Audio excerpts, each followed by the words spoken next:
Hey, it's BT with Tales from a Gemini. My guest today is Mikayla Moore. She's going to race the Bill Train race program through Royal Enfield with MOTOAMERICA this year. And you talk about an inspiration. You talk to her, you could just feel that positivity emanating from her. She's a racer, and she's much more than that. And I think you'll find great inspiration with her. So without further ado, please welcome my guest, Miss Mikayla Moore. I'm not. Yes, you are. You're all serious. You're a serious 19-year-old.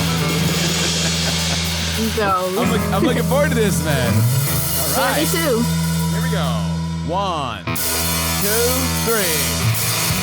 Hey, it's BT with Tales from the Gemini. And this person, I had her dad on before, and this guy was such, I'm not gonna lie, your dad had me thinking, ever since I talked to your dad, he had me thinking limitless. I thought that way before, but your dad kind of put it into more perspective. And it almost made me like a horse, you know, with the blinders on. And he just inspired me more. And knowing that he's like one of the greatest dads ever, what he's done with his kids. And now I'm talking to one of the greatest racers, I think, in American history that's coming up now. Thank you. She's 19-year-old Mikayla Moore with the Royal Enfield BTR program. How are you, Michaela? I'm great. How are you? I'm glad to be talking to you because honestly, I did my little background, little research on you, whatever, and I love your Instagram page. I went to YouTube, found a little stuff, and everything about you says winner, says champion. And I want to know, did the bike game find you, or did you find the bike game? So I'll give you a quick little backstory on me. So, I started when I was 6, and, we was at this dirt field with my dad and, family and friends, nothing serious. And I was actually on a four-wheeler at the time, and I ended up flipping it. And then my dad was like, "Are you done for the day?" I'm like, why don't I try the TTR 50 that we had? I tried that, fell in love with it. And then I guess, man, ever since then, I just took off, haven't looked back. And it's like, it stuck with me. Like they always say, like, once you get bit by that riding bug, it stays with you. And it definitely does. Now, was it the actual just getting on it and going, okay, I got to do balance, and I can feel it more. I mean, what was the exact feeling of getting on that TTR? Because you were only 6, so you're only like 13 years ago, so you should be able to remember it. Yeah, so it was like, the beginning part, of course you're nervous, I'm going, four-wheeler is stable, versus a TTR or a dirt bike, you have to use your balance. So in the beginning, I was like, all right, it's not a bad feeling. I'm like, in the video that I posted a while before, I was like, where do I turn? When do I turn? But then I just remember I was just so excited. And ever since then, I'm like, it stuck with me. But I didn't think, being 6 years old, of course, you're not thinking that far into the future. And I didn't think, back then I would be where I'm at today. Your journey is incredible, and it's still going. That's the beautiful part about. Okay, so when did you go from riding it and having a good time to going, you know what? I think I want to race this. So actually, one of our friends that we would go to the trails with, I think him and my dad, they did Sandy Hook Speedway, and they was like, man, why don't you guys bring your kids out? So we did a first race. Now the first race wasn't bad, but I came back in and I told my dad, I was like, I need scooter tires to keep up with the girl in front of me because I got second. So right then and there, like, all right, she already has a competitive mindset, so we need to keep this thing going with her. And then from there, we stayed a lot with Sandy Hook, and then New Jersey Mean GP. I came there one weekend, and I think we was riding with them. They're like, man, you guys need to come more up north and try New Jersey Mean GP. And we're like, really? Of course, us, if you're not really paying attention or like having like a mentor, like, hey, we have this organization that's out there, that organization, you kind of got to search for it. So then when we did Jersey, man, that's where the competition was like more like competitive.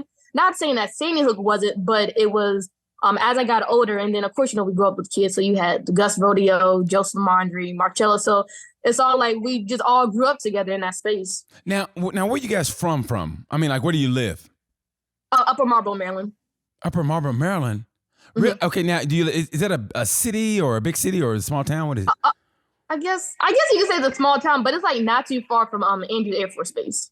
Okay, that's okay. So you got a little land. Kind of. Okay. that's where we had, so like we have our house, but of course, being on the road and whatnot, it's like that's the place that we sleep at. You know what I mean?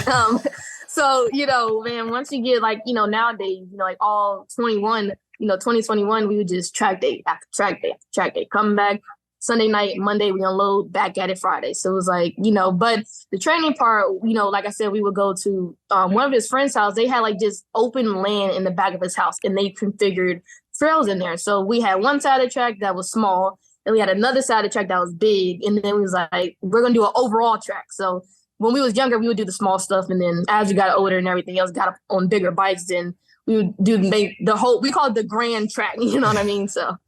Now, okay, now take me back to the first race. Now, to just ride for fun, when did you decide to actual race? Like, okay, I want to race. Like was it a easy decision, or did your dad suggest it? Like, hey, you want to try racing, or how'd that come about?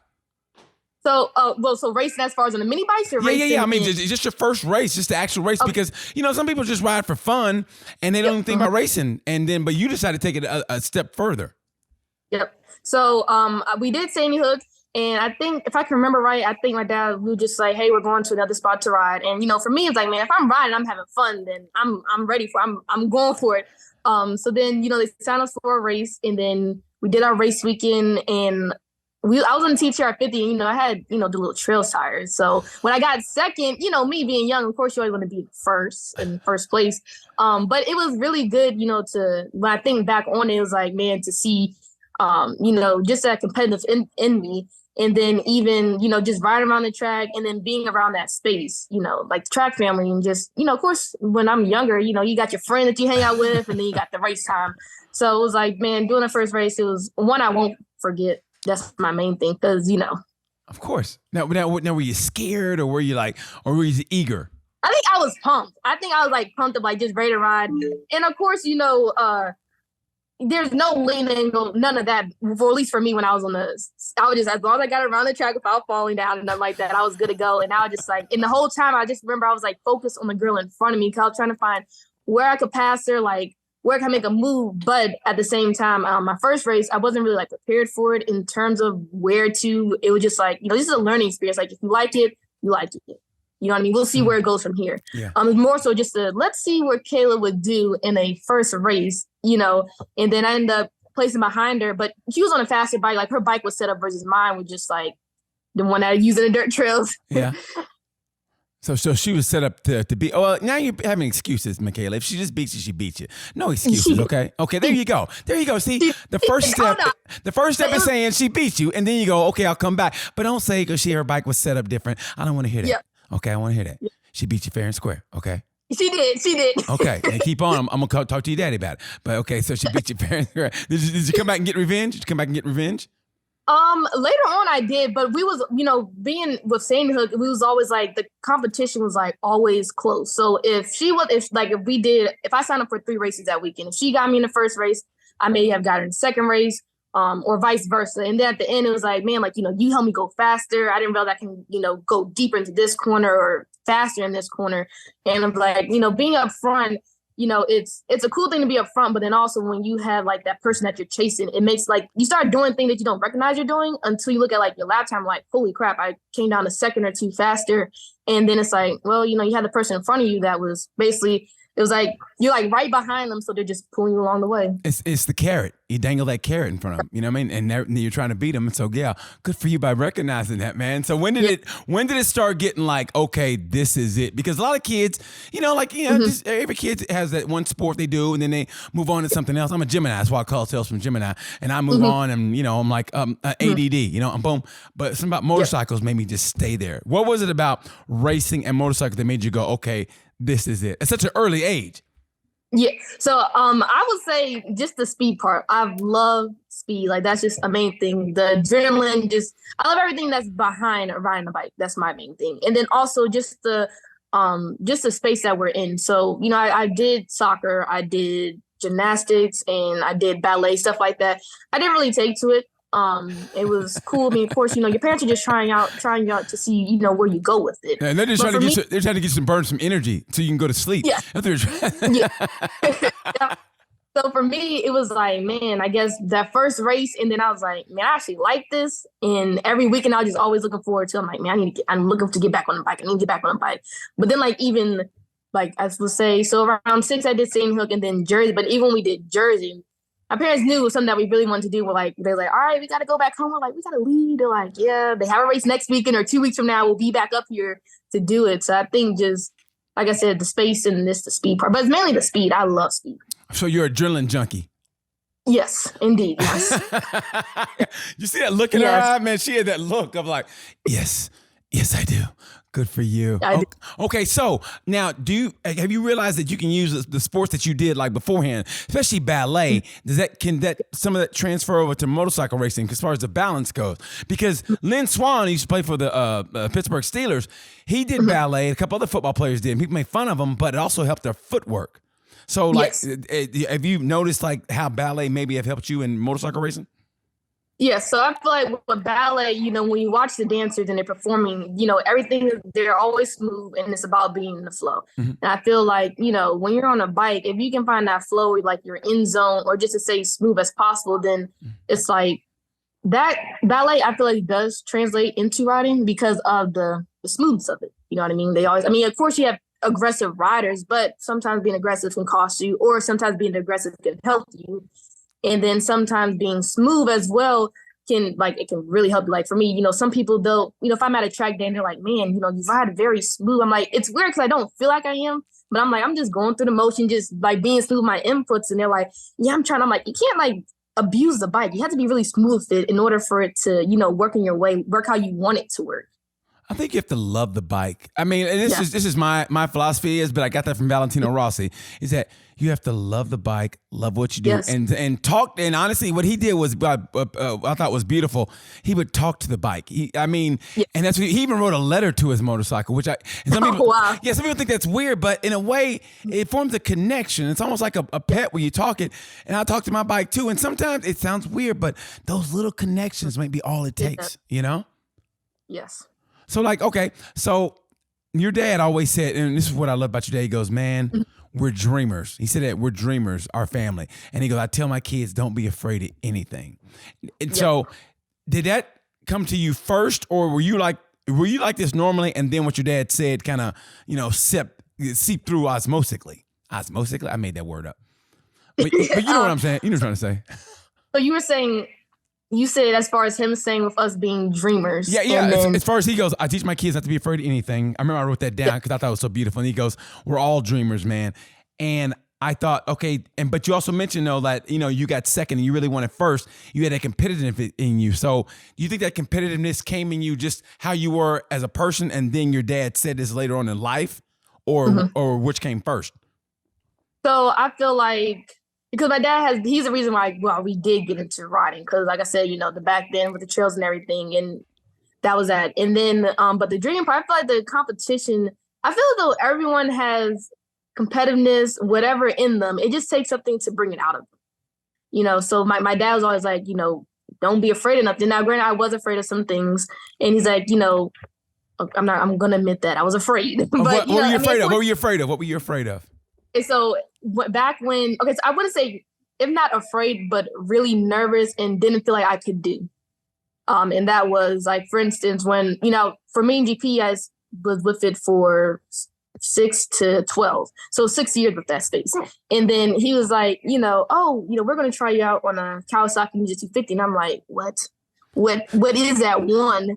And then 2, I'm like, this is too big. Like, I don't think I can ride that. I'll just come off all these excuses. Like, but you haven't rode it yet. So you're already doubting yourself that you can't do it instead of just trying it out. And then when I did ride it, I was like, wow, I didn't realize that I would take to it as easily as I did. I always found that if you break something looks titanic. Like you said, oh my God, I can't ride this 250. But if you break it down in increments, like, okay, you just put one foot in front of the other, and then you sit on it, and then you start it. And I mean, if you could break it down to that minuscule, like mini goals, and then you ride it and you get used to it, then you're like, okay, and then you overcome your goal. Because in the beginning, it all seems like just gargantuan, like, oh my God, I can't ride this. And then you start riding, like, okay, I can do this. Like, so did you have a little bit of an imposter syndrome maybe in the beginning? Like I'm not supposed to be here? Just in the beginning, only because the last bike that I did ride as far as mini was a KX65. So being on that small bike, and then I think the biggest bike that I rode as far as a mini was, well, now it's a 150R, but it was still like, I'm coming from this small bike that I can just, flick back and forth. It doesn't weigh much at all versus going to a 250 that has more weight, has more speed. And in my head, I was like, that's a little bit more speed that I'm not going to be used to. Right. But once I did get on it, I'm like, wow, like actually, because like I said, I do like speed, or I love speed. Yeah. I was like, oh, I can really do something with this bike here. Now you seem more, and it's just me talking to you and watching your Instagram stalking. Sorry, stalking Instagram. But you seem more cerebral in your approach. Like you don't seem like you like something, but you'll think about it and then do it. Whereas sometimes I'll just go in it and I don't think a lot. I'm not a big thinker, so I go in like that. Am I right in that? It depends, because that's like my brother, for instance. Like there's some tracks where I will admit he is better than me at, but that's because he's going for that all in. He knows the risk that's coming with it, whatever. Whereas me, on the other hand, I'm like, I'm gonna take my time and build myself up to it. So I mean, I feel like it just really depends on you as a person, and then what you believe in and however much confidence that you have. Because like if you're confident, then it's like, well, why not? Worst case, it just may not work in your favor. But if it does work in your favor, then it's like, well, I can at least keep, doing it over and over and over again. What I love about this family is, and I think all race families, pretty much all the race families I interview, and that's why I love them, is that closeness you guys have. And probably it's because racing costs a lot of money, so you can't afford to do anything else. So you're all kind of stuck together. You know what I mean? It forces you to be closer. But I love the relationship with your brother. I mean, that is beautiful to watch, except you guys wrecked together. Y'all had to crash together on a racetrack. Whose fault was that? Okay, so what I will say is, after watching the video and getting a lot of feedback from my dad and one of our other friends that was watching the race, it was Summit, and it was a cloudy day. The sun wasn't really being like that, and the temperatures was like not 80 degrees, but it wasn't below 70 either. So man, we was riding. When it comes to me and my brother, we both have the competitiveness. So in my head, I'm like, I'm not gonna let him pass me and do other stuff, because I'm proving to him that I'm a better rider than him at this track. So like there's like, for instance, like we go to Daytona, I'm like, hands down, I'm not going to try to keep with you. You had that track figured out. I'm still working my way up to the times that he runs. Yeah. But long story short, we was coming around the corner and we was in turn 5. And, my dad was like, he told us afterwards, like, man, you guys were rolling out there. Like, I don't think you guys realized it, but you guys were rolling. And it was a 25-minute GT race. And I just remember I came around the corner, and then out of nowhere, the front just tucked. And like, I was like, what the heck? And I didn't feel no movement. I remember I was going down. And then I remember the bike went, and I felt like something hit my side. Well, I guess the back of the bike. So I was like, who the heck? I'm like, he's right behind me, but I didn't think he was like that close. And then I guess he was hearing me, like, I think he realized that I was hurt. And like, he's like, get up. He kept telling me to get up, and I got up and everything. And then we took it back to the pits, and my mom, she was like, she's all like, I don't care where you guys finish at, as long as you guys finish the race. And we came back in, and they're like, how are you? And I was fine, but I did something to my shoulder. And, I think we had 2 more races for the end of the day. So what I did was, anything that was fine on my bike and anything that was bad on his bike, I swapped it. So I put some of my stuff on. And I was like, I said, well, what do I need to, get it running, or, making sure that he can race another race? Like, oh, just make sure the transponder is good and like bring it back through tech. Everything through tech went great. And then he goes out there, and I didn't see him no more. I'm like, and I'm watching. I'm like, where did he go? And then he was like, oh yeah, the clutch is burned up. So I'm like, you know what? I said, the good thing is he got back out. But yeah, so when it comes to me and him being close, we're very close. He's older, right? Yes. By how much? 13 months. How many months? 13. Oh my gosh. So you're really, really tight. Yes. So whenever me and him were away from each other, birthday wise, so yeah. That's beautiful. Okay, so here's a good question. Let's just say it was for the championship. For you and your brother, it's for the championship. Your brother's in the lead. You're coming to the last turn. Your brother, for some reason, he doesn't block the turn, and you have just enough space to go in. But it's dicey. All right, you're gonna make that. Do you make that hard move on him to stand him up and win the championship? Okay, so if yes it's not or no, that, Michaela, yes or no? Okay, I'm gonna say no. You wouldn't do that to your brother? No. I will still get him. But when it comes to a last corner in a straightaway, I am very good at sacrificing the corners and like not passing on there. But when it comes to the last corner, I like every time I race, they're like, man, you always give me at the line. I'm like, I know how to get out of a draft. Like, you know, that my dad was always like, you're going to be in a draft. Like, you need to have that time right of when you're going to come out. So for my brother, that's what I do. Wait till last corner, thinking he got it. You know what I mean? Let him like, I got this race. I'm beating her. And then right by the, as still as he see my wheels, it's too late. So you get it all planned out. Out. So no hard passes. You're going to get him on the straight. Yep. So what if during the course of a race you realize you can't get him on the straight? What if you realize, you know, I don't have that horsepower, or whatever reason there is, you have to make that hard move. Whatever reason it is, you have to make it. I will make a hard move. Yeah, I have to. On your brother, you stand him up. Well, so like I always tell people, I was like, well, my logic and my belief is, you know, if we're friends in a paddock, if everything's cool and everything, we're friends. But the minute that helmet comes on, you're my competition. I love that's how I look at it. That's what so I'm like, about. Not looking at you as, oh, Junior, I didn't mean to do that to you. I'm like, no, you're my competitor. So I'm like, you got to do what I have to do. I tell people all the time, if you want to be friends, you go to Facebook. You know, that's what Facebook is for friends. You know what I mean?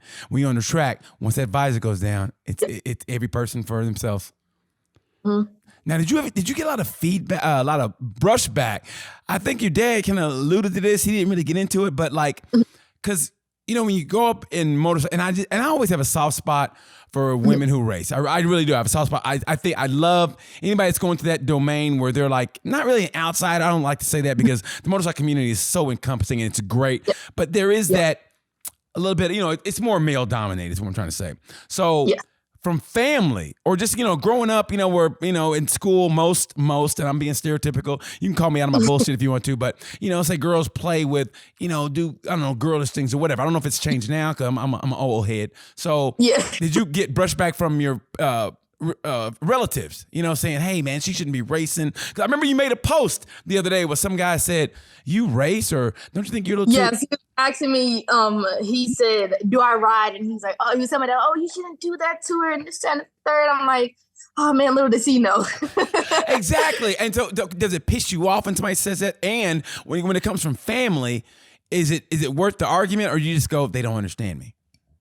So I think now everybody's like, this is what I do. This is what she does. This is what we all do collectively. So it's like, and they respect that about me. They're like, you know, if you're doing what you love and you're having fun with that, hey, that's what you want to do. I don't really get a lot of pushback like, you're still racing. You haven't thought about doing nothing else. I'm like, you know what I mean? So in my head, I'm like, now when I meet other people that don't necessarily know me, I find it funny because, you know, some people like, man, you don't even look like you're 19. You look like you're a teenager. I'm like, I get that a lot. And then when we do show pictures, like, holy crap, like the expression on their face is like, wow. I'm like, yeah, I'm very humble with it. I don't tell everyone, like, you know, especially, you know, working in the shop, I don't tell everyone like, oh yeah, hey, I'm a motorcycle racer and everything else. Sometimes they figure that out about me, whether they find me on Instagram, social media, or just, you know, comes up in conversation and I'm explaining to them either what's going on with their bike. They're like, you know, you're pretty knowledgeable. I'm like, well, yeah, because I ride bikes. And they're like, oh, you ride? And I'm like, yeah. And then I show them a picture of, you know, me leaning on the bike, like, oh my gosh, I could never. I'm like, once you do it, you know what I mean? Like, well, no, because you know what? I've been to 5 race schools and I have yet to drag a knee yet. And I'm getting to the point I'm mad at myself. Like I went last August to Pittsburgh and for the race school, and I still haven't drug a knee. I drug an ankle because it got caught underneath the pit peg. I drug an ankle, but I haven't drug a knee yet, and it's bugging me now. Now I'm in my head now, and I'm just pissy. So I'm like, what do I got to do to drag a knee? I say drills because my dad did a lot of drills with my brother. It was like whenever, so you know, me and my brother, we was homeschooled from 4th grade and up. And, you know, it was funny because every time I think about it, we was in school and, kids would be like, oh, where you guys about to go? My dad pull up in his truck, have his the dirt bikes in the back and like, where are you guys going? This, that, and third. And I was always found it cool. I'm like, yeah. I said, we ride bikes. They're like, what?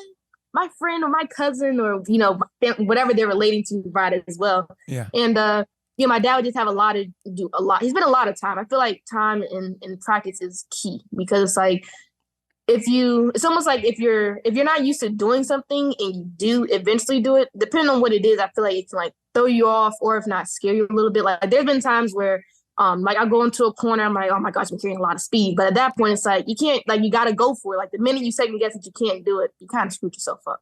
But as far as dragging in, it's like practice drills. Practice drills are key. Okay. So what's your strong point on a racetrack? What is your strong point? Like where nobody can mess with you yet, or that's where you like, this is my domain. So as far as track wise, or just what I use to like my tools that I use, like racing wise, like your racecraft. What's your strongest asset race wise? I would say my strongest asset. Okay, so if it's not drafting. It is just, I'll wait. My dad has always taught us, if you want to, another way to beat someone is on the brakes. So what I'll do is I'll wait, and depending on if, it could be just a very small that I break a little deeper, and I'll just wait. And then once I have my downshift and I'm comfortable, then I just go for it. But between braking but not always like, I don't have to, like, we can be going to the corner like side by side like this. But I'll have a way to where it's like, at some point, it's like you gotta let someone have it. You know what I mean? You can't. You guys are going to go in the corner at the same time like this. So it's like, and eventually it always works where like someone they'll drop back behind me, then we'll take the corner and go so on and so forth. But drafting is my main one. So drafting. Why are you so good at drafting? What makes you good at that? I guess the timing part. I feel as though like whenever I have drafted one and won a race, or if not won the race, get a better position, is just I'm very good at timing. I know when to get out of it, or how long to stay behind, or just I don't know. It's weird because I feel like I can read the rider, or I can feel the bike. I'm all about feel, so I can feel the bike gives me, if I stay behind this person this long, it's giving me enough power to drive past them, and that's for me. That's what I have figured out. So. Drafting is the main one. And what do you have to work on? What's like your, not say worst trait, but what's your trait you go, I got to work on this? I would probably say worst trait working on. If not, is more so like the only corner that I would break deep on someone is the turn one. But any other corner, just like I'll sacrifice not passing them and just wait. And it feels like in that moment, lap after lap, you start learning about that rider in front of you. And then once you start learning about them, all right, what they're doing, it's like, all right, well, this corner, they let off sooner. That corner, they're going to gas. So in my head, I'm like, all right, if you're going to get them in this corner, you need to be on the gas before them. You may not have to break deep, but if you may be able to get on the gas sooner and pass it and so on and so forth. So do you think sometimes by doing that, you let, say you're in fourth or whatever, going to the whole shot, in the first corner, and then the rest of the two or three are ahead of you, and you're trying to figure this rider out. Are you afraid sometimes you'll lose the race that way where you can't catch up, make that time up? Depends, because there have been times like where if I ride at Daytona, and I feel like whenever I do ride there, it's always like two packs. You got the front pack and you got the back pack, or the middle pack, I should say. Right. And when depending on what you're doing, it's like if you don't keep up with the leader or that first pack within the first however many corners before they start gapping you, then it's like you might have lost the race, but then again, not really, because after watching MOTOAMERICA Junior Cup races, and when you see them kids go off the track or they made a mistake and how quick they catch back up to each other, it's like, man, it's like if you put your head down and just focus on, if I hit my points every single time, you'll make your way back up there. Okay, have you ever done the old, you tap the back, like say you and somebody else, or like say you're like you're like 2 seconds away from the leading pack, and it's like about 5 laps to go, and you can catch them, but you guys are dicing. Do you ever just go like, hey, follow me and let's quit racing, let's quit screwing around? Have you done that? I have not done that before. That's my favorite thing in the world. It's like, hey man, get behind me, and they always go, no, I'm faster than you, and they end up racing each other and the lead. So look backs, I don't do no tap my tail. Eyes are forward. What do I need to look back for? Because I've seen a lot of races where someone has looked back and it costs them. They look back this way and the person comes around the other way. I love that. Like, where'd they go? And then it hit him like, oh, man. Yes. Okay, so have you ever had the red mist, the dreaded red mist, where you get so upset and you're screaming in your helmet at somebody and you got upset? Okay, I wouldn't say upset. I get frustrated because it'll be times where I'm like, I am about to pass. Like for me, if they have like every racer, they have their line, they have their riding style, so on and so forth. So there's been times where I have to sacrifice making a pass as to either how they took the line or how they lean off the bike. I'm like, I don't want to hit them because you know what I mean? I mean, I get it, rubbing is racing, but still I don't want to do that. Yeah. So in other times I'll be like, oh my gosh, why are you still in my way? Like I need you to be out the way. I need you to be like just this much off your race line for me to just sneak in there, get my front wheel in so that you see it. And yeah, but there has been times where I got frustrated. Yes. And what'd you do when you got frustrated? What'd you do? I figured it out. That's what I will say. No, you're not getting out of that. Okay, I was one way in my head. I'm like, I'll wait until they make a mistake because depending on like a lot of people, they can feel pressure, and depending on how that person takes the pressure, it can cost them to make a mistake. Whether it's like they didn't shift when they wanted to shift, they didn't brake when they wanted to brake, they didn't give them the gas, so on and so forth. So I'll just capitalize on their mistake. Or if not, then I'll result to my last one, which is drafting, if it's going to cost me the race. I'm like, all right, I just have to get them at the line. Then. I can't get them anywhere else in these corners because they're just, they're in my way. But I'll get them at the line because I know that's my strongest. Have you ever finished the race and was just so frustrated with another racer, you just like you couldn't look at him for a while, and you had to go cool off? Or like, okay, you know what I mean? Like everybody has that. Where they go, and then they got wait, and they go, okay, I'm good. I would say not really. I haven't really had any. And of course, I'll get frustrated in a race, but if it's not at someone, will be at myself. I'm like, all right, could have done this, I could have done that. But if I have another race, then I'll just capitalize and use it in the next race. But I haven't really like got frustrated where I'm like, oh my gosh, why are you even out here? Why are you riding? I haven't got anything like that. You never look back at somebody like, what are you doing? Why don't you think? You ever done that? Okay, so have you ever used like methods to calm yourself? For me, I ride on the streets more. I mean, don't get me wrong, I would love to do track days every weekend if I could. I really do. Yep. But for me, if I ever get up in my head and get that way, I always find yoga helps calm my mind. Yoga, meditation, and work with your breathing. Do you have anything that helps you cope with stuff like that? Probably just get back on the track and ride. So what? That's getting back on the track and riding. I don't do like no yoga or nothing like that. I just, like I said, I haven't really got to that point. So even if I do, I just, when you forget about it, it's like, it's the last day. I don't like dwell on it. You know what I mean? I just forget about like, all right, next race or next day is coming up. So just get in the mindset for that. And then, in my head, to myself, well, you wouldn't have to worry about that if you was in front of them. That's great. So it's more like you critique yourself in a way. So you're like, okay, but basically you're saying it's all up to me. Even though that rider did this, if I would have passed him sooner, or if I had a better hole shot, maybe they wouldn't have been doing that. So that's my fault. Yep. Wow, that's a great realization because it helps. I think it helps because, no offense, like in the very beginning we were talking and how you blamed the other rider because you said you gave an excuse because she had her bike was set up and that's where I stepped in and go, hey, no, listen, it was your fault because you weren't fast enough and that's why she beat you. Yep. So see, already we've learned something here. Yep. So so it's all your fault. I mean, if something happens. Yeah. I mean, I don't mind taking blame because then it's like it makes you become a better rider. I'm not going to blame someone else, Okay, let me ask you this then. Okay, when's the last time you made your dad mad? Where your dad was like visibly upset, and you go, "Ooh, I made Daddy mad." Maybe being in his way. In what way? Okay, so like there was a time it was me and my brother and my dad. We was at NC he was racing and I knew he was behind me, but in my head I'm like, no, because I'm not gonna let him pass me because he's always like, you guys should be faster than me. I weigh basically two of you guys. You guys should be leading me. You guys should be right there with you guys. So in my head, I'm like, I have somewhat of a good defense skills. So when we're out there riding, my brother was up front and he was like, he was walking away and on track. And he's like, I need to be up there with him and you was all holding me back. I'm like, I don't know what to do. I'm just out there riding. But I was not going to let you come around me either. So what did you do? Did you block past him? What'd you do?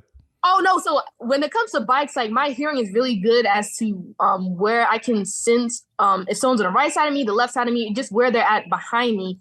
So like whenever I make a pass, I'll make sure that if I'm going to the outside, I'll have like a visual, somewhat of a visual, like, all right, at this point they shouldn't be right behind me. But I could tell my dad was out on the track. So when there be times he try to pass me, I just go, tilt the bike this way and tilt the bike that way.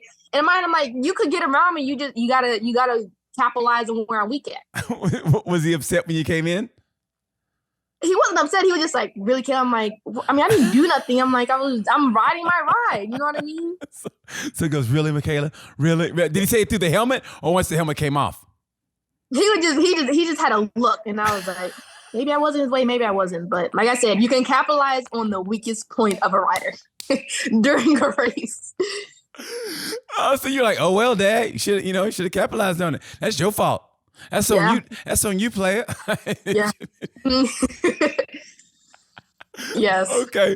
So now we're up to, you're a part of the Build Train race program with Royal Enfield. So tell me how that came about, and I'm so looking forward to seeing what you do this year, because honestly, like I said, I'm a big fan of your dad, and then I saw what you do, and I've always watched you, and it was a goal to have you on the show, but and it's weird because I waited, and I was gonna have you on after your dad. I go, I'm gonna wait. And then this was the perfect time. Now it's before your first race. So how did all this come about? So actually I found out first about the program. I got an email from Lisa Paris, and she was like, hey, we had this Build Train race program, and she was actually trying to see if I wanted to apply for the flat track program. So for me, I'm like, I've never done, well, I take it back. I have practiced flat track, but as far as like riding, like being like doing a race in it, I have not done that. So I was like, sure, but what is behind it as far as like, what do you need from me, what would I need to do, so on and so forth. And I didn't get the information back in the time that I needed, because I still had a whole CCS season ahead of me. So I'm like, all right, if I do this BTR, how much will I still be able to do the CCS racing, or will I just have to strictly stay focused with the program? And then at the same time, it was like things was coming up, like family obligations and stuff. So I'm like, maybe this is not the right timing. So then so that was in 21, and then 22 went by, and someone was like, I'll take that back. Before 22 and 21, early in that season, someone's like, hey, would you apply for the road race ones? But they was looking for beginners. They kind of like wanted no one new to riding and so on and so forth. So I'm like, you know what? It's cool. That's cool that they have a program like that to get women out there. Right. And then 22, I saw it, and I didn't think nothing of it. And then I saw Kaylee, she got, I'm like, holy crap, like Kaylee, that was the only one I knew in the program. And then I'm like, all right, come 23, I'll sign up for it. Worst answer you can get is a no. Yes, right? Exactly. So they had it where they was like, okay, basically submit your application in, and you'll hear back from us. Now, in the beginning, I did not think the program was going to be ran, because I'm like, October came around, didn't hear nothing. November came around, I'm like, are they not doing it this year? I'm not sure. And Kayla's like, yeah, we're still trying to figure it out. So I'm like, you know what? Okay. Then March came around, I'm like, February. And then I'm like, crap, they have the applications out. So I'm like, let me do everything I need to do to get this submitted in. And I got the email. And when I first saw the email, I was just waiting. We got the week. I'm like, where's the email? I like the same day I submitted it, I'm like, I refreshed my email again. I'm like, are you going to tell me the same day? So I just keep going on and on and on. And then about 3 weeks later, I got an email, and I was like I remember like not the nervousness, but just like the excitement from it, the anticipation and the waiting and the finally. Yeah, like okay, I got the email, and then I clicked the email, and it was like, dear Michaela, we would like to let you know that you have been that we have considered you for the program. I was like, oh my gosh, and they broke everything down to me. So I told my mom, my dad, but I didn't tell no one else. I'm like, I'm all about not speaking too soon, but I want to wait till everything finalized too. Yes. Yeah. You don't want to jump the gun and then exactly. It didn't come and they're through. like, oh, well, what happened? Like, well, what had happened was, but so I did that, and then I got I ended up doing an interview, and I've interviewed with Scott Ryberg and Raul, and Raul's the Royal Enfield. Scott is our program manager, and then Freddie Spencer, he's our mentor. So Freddie's the great. Is Freddie not the greatest? Yes. I saw Freddie. Very cool. I saw Freddie at MotoGP, and growing up, he was my brother and I's like idol, because like that was back in the day before almost before TV Guide, where like if a show came on, you had to watch it because you don't know when your motorcycle racing will come on again. And Freddie Spencer was everything to us. He was fast, Freddie Spencer from Louisiana, and we loved him. Yeah, he's a great dude. He is. So yeah, so once we got that, and I'm like, all right. And during that time, not gonna lie, and I was even telling this to our program manager. I'm like, when I first got everything, and I was like, I knew it was happening as far as me being a part of the program, but I'm like, it didn't hit me all the way just yet. This is reality. This is no longer something that you've been dreaming of. This is reality. And then I told him, I was like, it really hit me like, holy crap, like this is actually happening when I got on the plane and I had a connecting flight and I landed in Austin. And I'm like, I'm really here by myself with my Bell helmet bag in my hand and my bags are underneath the plane and whatnot. And then when we got there, I was like, holy crap, I'm in Dallas. Like, this is like, everything is going smooth. Man, to realize it. Now, was this something that you already dreamed about before when the program was first implemented? You're like, I want to do this. So my dream has always been just to be in a MOTOAMERICA space. It didn't matter if I was going to be a part of the Junior Cup. Well, at the time, it was mainly for the Junior Cup. But I was like, when I saw the BTR program come out, I'm like, wow, like this is different. Like I never rode this style bike. And then we're going to be working on it too, as far as building it up. I'm like, that's going to be different. Cause I'm used to, I have my Ninja 400 and then my VX6. I'm like, those two, they're different as far as working on it, but it's really easy too.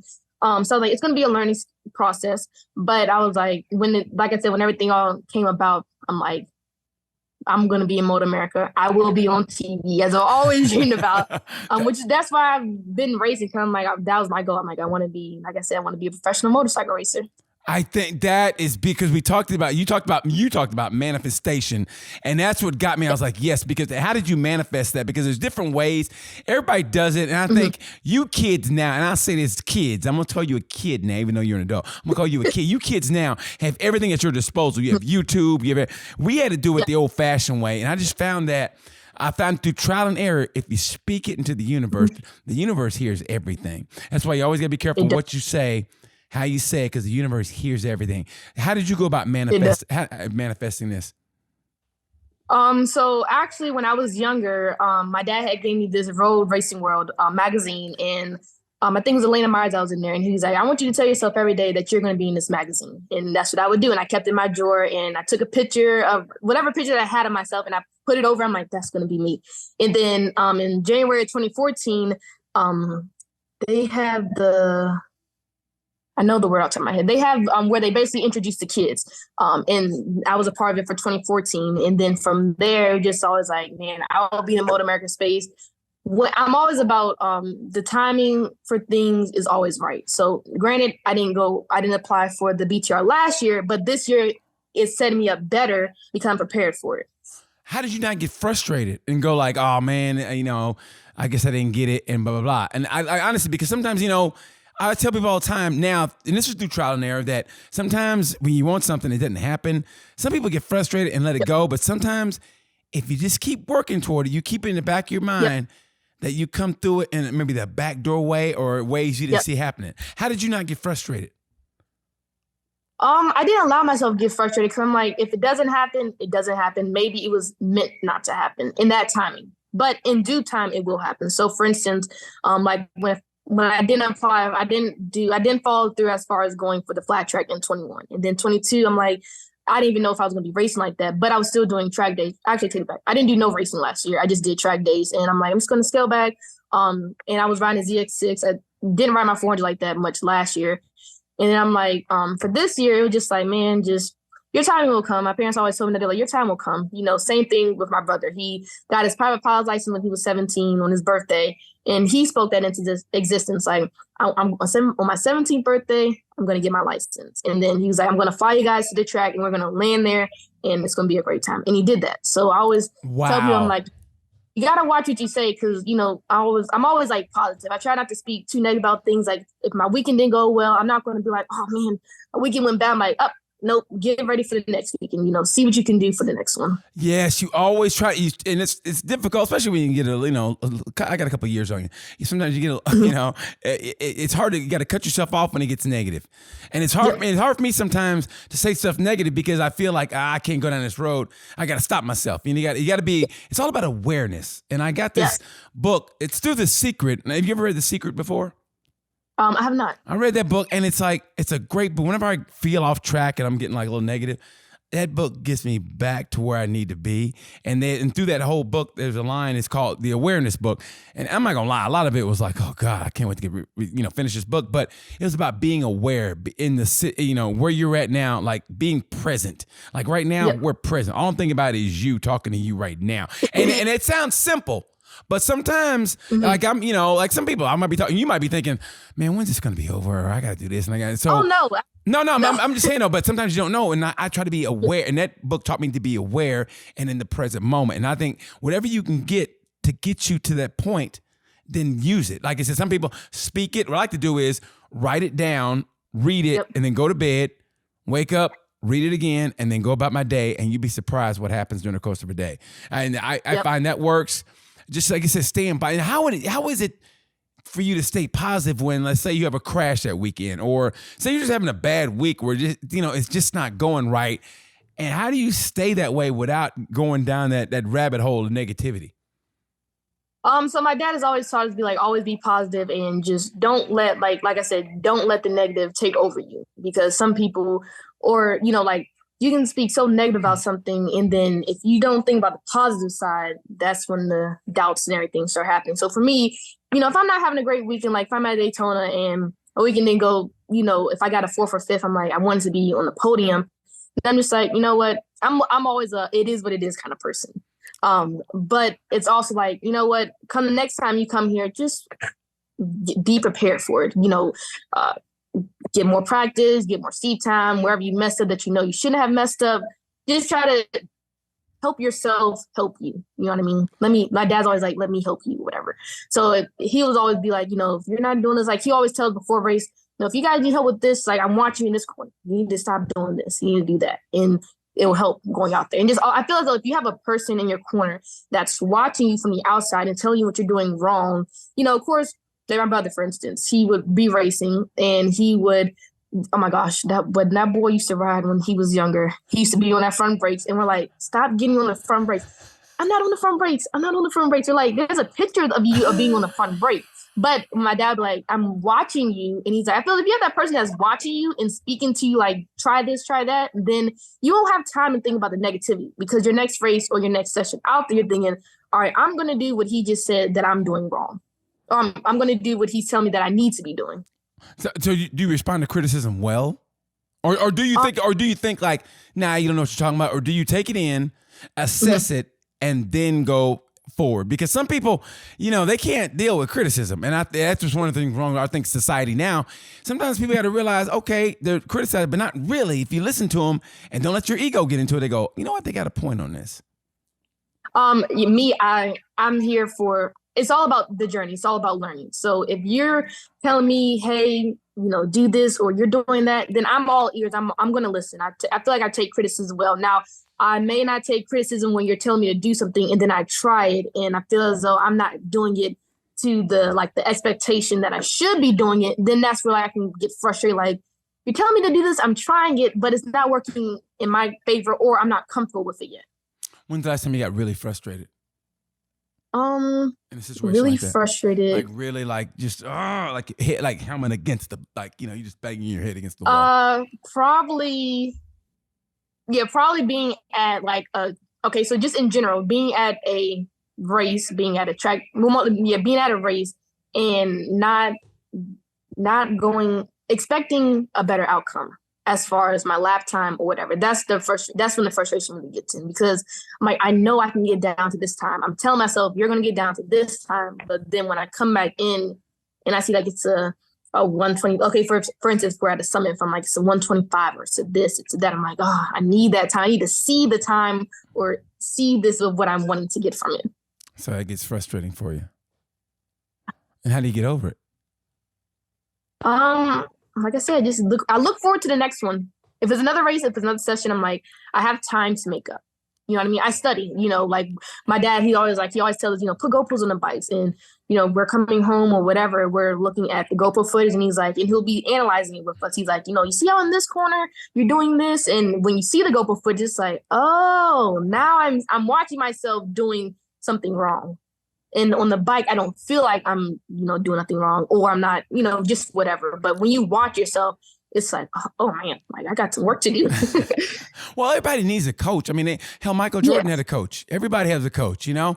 And that's the beautiful part about life. I really think if you go for a goal and you set it and you really go for it, there's going to be people along the way in life that are going to help you without you really reaching out, and they'll reach out to you. And that's the beautiful part about life. It's like, if you're really going forward and you're all focused, man, and you think you don't have it, somebody somewhere will help you towards your goal, and it'll come in the weirdest way. And you go, wow, you know, that's what I think is beautiful about life, you know? And I was going to ask you, do you see yourself as like, even though, you know, I mentioned the fact that I do love when women race or whatever, but I also, when I'm talking to you, I'm looking at you as a racer. The question I'm asking you have all been racer. You know, there's really no gender specifics here. But now, but do you see yourself as a role model for other girls growing up, and specifically, black girls growing up? Because honestly, to be honest, and this is one of the great things about social media. People talk about the negative. I like the positive parts. If it wasn't for social media, I wouldn't have known about you. And the great thing about it, I'm scrolling through and I go, oh my gosh. And it shouldn't, but it blew my mind, like, oh, she racist? And like I said, it sounds like nothing. And this is no knock on the motorcycle community. I will always say I never had a bad experience in the motorcycle community as far as racetracks, everything. Everybody's so just helping each other. But when I saw your picture, I go, this is what we need. And there's nothing that pisses me off more than watching a show like Real Housewives of the whatever. And I can't stand that shit. And I almost want to chunk that TV through a window. And I see people like you who should be celebrated. So like, do you see yourself as a role model maybe for girls growing up? I do. Because it's like, you know, if depending on what, for me, I feel like it's the main thing about confidence. You know, a lot of girls, they don't have the confidence and they need something to bring the confidence up in them. So if my thing is like, you know, people's like, man, you know, you're riding these bikes out here. Like, how do you do it? I'm like, man, this is what I love to do. And for me, if a girl is watching me, they're like, oh man, like she's riding bikes. You know, I can be like that. I'm like, you really can. I feel like you can be anything you put your mind to. That's the main thing. So I feel it's all about mindset. And then also manifestation. You know, if you manifest like, oh, I can see myself doing this, I can see myself doing that, then like you said, it all comes together in one big circle. A great book you should get is Project 369. It's a great book. It deals with numbers. Everything basically deals with the numbers of 369. Nikola Tesla used that formula, and everything in life boils down to 369. And it all how it adds up and how you get that number. And it's beautiful. If you get a chance, you should get that book. I mean, but you're already on the right path anyway. But I'm just saying, if you ever get a chance to see it, you should get it. I think it'll help you even exponentially. So who's your sports heroes? Sports heroes. My sports heroes. I don't have no sports heroes. None? Not off the top of my head. Oh, how about just heroes in life, period? Or somebody you looked up to that you wanted to emulate? I would say my dad. I knew that was coming. Okay. Besides family, who? Okay. Who do I look up to? I would say like I would look up to Serena Williams, for instance, as far as being in the tennis space, because you know the way that she carries herself, and you know, of course, you're gonna have some of the people that may doubt you, and yes, some people may have doubted her, but look at where she's at now. She still stands tall. She still kills it out there in what she does. So in my head, I'm like, you know, you can just, if I can stay on that course, but not saying anyone has doubted me before, but it just like, just staying firm in what you do and firm in what you believe in. And as long as you're doing what you love, you know what I mean? No, of course people have doubted you. You just didn't know it. There's people that doubted you. You just didn't know it because see, your aura is so positive that it doesn't penetrate. So you didn't know about it. That's why there's a lot of people doubted you. A lot of haters out there for you that you don't know about though.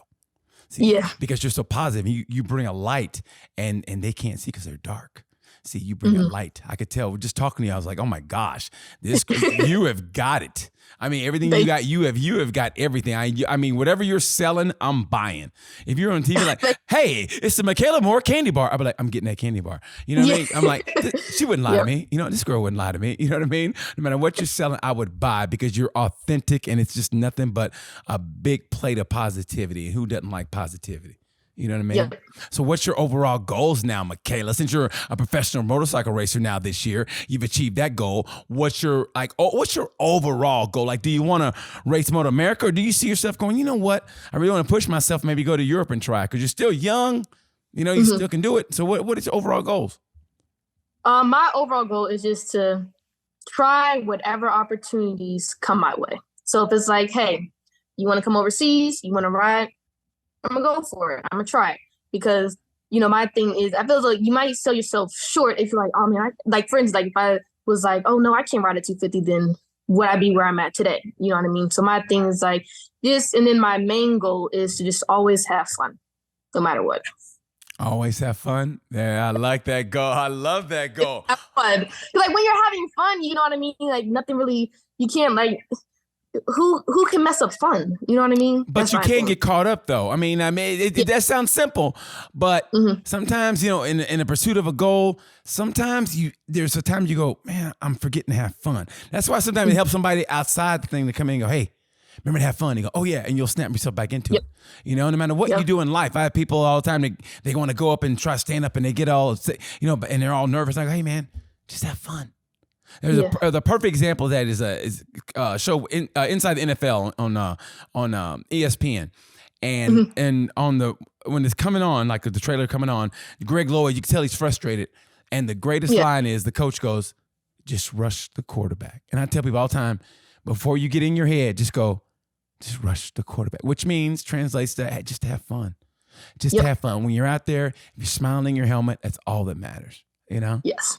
So, okay. So I kind of have to ask this. I feel like I have to, even though it's kind of weird, but like, how do you feel like, I know you're all focused in on, race and everything, but like, does that leave time for like somebody in your life, maybe, that's off the track or no, it's okay. I feel like I'm trying to tiptoe around it because I'm imagining your dad watching this going, okay, I'm after him. I don't want your dad to show up at my doorstep. So I'm trying to tiptoe around this. I don't want dad coming after me, but like sometimes like, okay, bikes are great, but hey, that guy over there is kind of cute, or that person's over there kind of cute. So yeah. So how do you deal with that? Or are you just focusing like, nah, I'm not dealing with that? No, my main thing is just focusing. That's my main thing. I have to stay focused on what I'm doing. Because not saying that if I involve myself with someone else, I will not be focused.